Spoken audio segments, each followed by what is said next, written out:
Hi, this is Diane Steinbaugh. I took the Watercolor Live workshop this year, 2021, and in this sketchbook I have some of the lessons that I did from that workshop. And some of them are all finished and some of them aren't. So this was the first one I did with Dan Marshall, and I did that as a paint along while he did it. I did not watch it first, I just did it in the same time frame he did. I had a lot of fun on this one. I enjoyed the speed and how he changed things from what he actually saw in his photograph.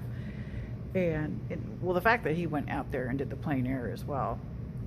And how he was suggesting detail instead of actually trying to draw and create every single one. Oh my goodness, who is this? Mario Robinson portrait. I didn't get quite as far along on this one as the other one. It was interesting that he did the whole grisaille using the gray that he created with the burnt umber and the ultramarine blue, and then he started to paint other colors on top. So I did the whole grisaille, and then I started to paint the skin color on top, and I started to go over the detail. And then some of the other lessons came up. So, the Thomas Schaller was really interested in his atmospheric use of the watercolor and how he just layered it straight back to front, starting with the lighter colors and then having another layer and then how he went in and started to do his details. I was, again, not able to keep up with everything that he did or finish quite to the same extent he did, but I sure did enjoy that process. This is my paint along with Sun Warren. I had just taken the second COVID shot somewhere like a day or so ahead of doing this one, so I kind of had a headache the whole time I was working on this one. I did really enjoy the slow process of layering and the saturated bright colors on the colors in the shadows and the details that were happening in the little crystal squirrel. I didn't get all of the details. My paper was a little bit small. She was working much larger. But boy, do those cherries look bright and juicy. That part was fun. Oh, my Andy Evenson.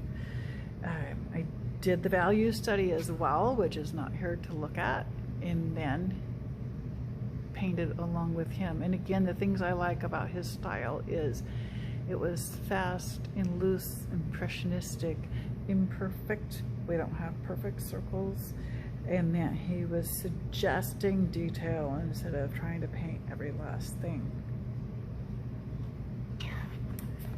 Whoops. Yeah, that one is torn out. I had taped it down or something. This is my Joseph Zbuvich paint along, and again, I enjoyed his for all of the same reasons of the other fast painters. We got the whole thing done in like an hour, hour and a half. His atmosphere creation was a lot of fun, putting on the colors and bringing these colors down and then layering the colors up. And I learned a lot about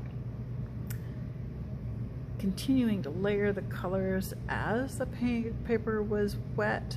He was using a rough, this is a cold press, so I wasn't getting all the same sparkles that he was. And of course he was working larger. This is one that I would actually like to do again. Let's see. And then I don't even know the name of this person, my apologies. I know it starts with a Z. I had trouble following his demo because I couldn't really tell what was going on. I know he was putting dabs of paint here and dabs of paint there, but I just couldn't quite catch it. So I followed along as best as I could, and I really like the impressionistic look of the portrait. Let's see. Oh, and then I did the Pablo Rubin, which he did as a plein air study. And of course we all did it from photographs. And I thought his was pretty much straightforward watercolor painting. and it was fun to follow along with him and mix the colors and some of the colors that he was using. I believe he was using white, and I did not use any white just because I choose not to. And the long skinny format is always fun for a change. Oh yeah, I was practicing some skies. And then we had, oh, Keiko Tanabe. I don't even know if I'm saying her name right. She did she did 2 plein airs in the same amount of time that was allotted to the other demos. So in an hour and a half, we did 2 paintings. She again used rough paper, and I was using cold press. I don't think my colors got as saturated as hers, and I wasn't quite getting the same texture work because I was working on cold press instead of the hot press. She was getting much more textury lines like that one, and this one a lot more dry brush. She was really about using the dry brush, using the scraping in, and a lot of splattering. Not all my splattering shows up like hers. And then this is the evening one. And the intense colors were a lot of fun on that one. And again, she was on rough paper. I think I need to buy some rough paper and try it. She did lots of splattering and scraping in. She also uses white, and I did not use the white. Maybe if I were to try this one again, I would.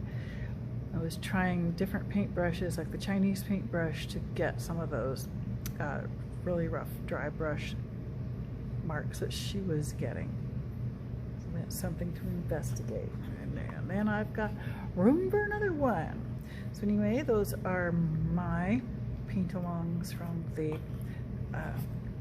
Watercolor Live 2020. And I really did enjoy it, and I learned a lot. I learned probably a lot more about myself as a painter as I did about the artist who did all of the demos. So anyway, thanks for watching.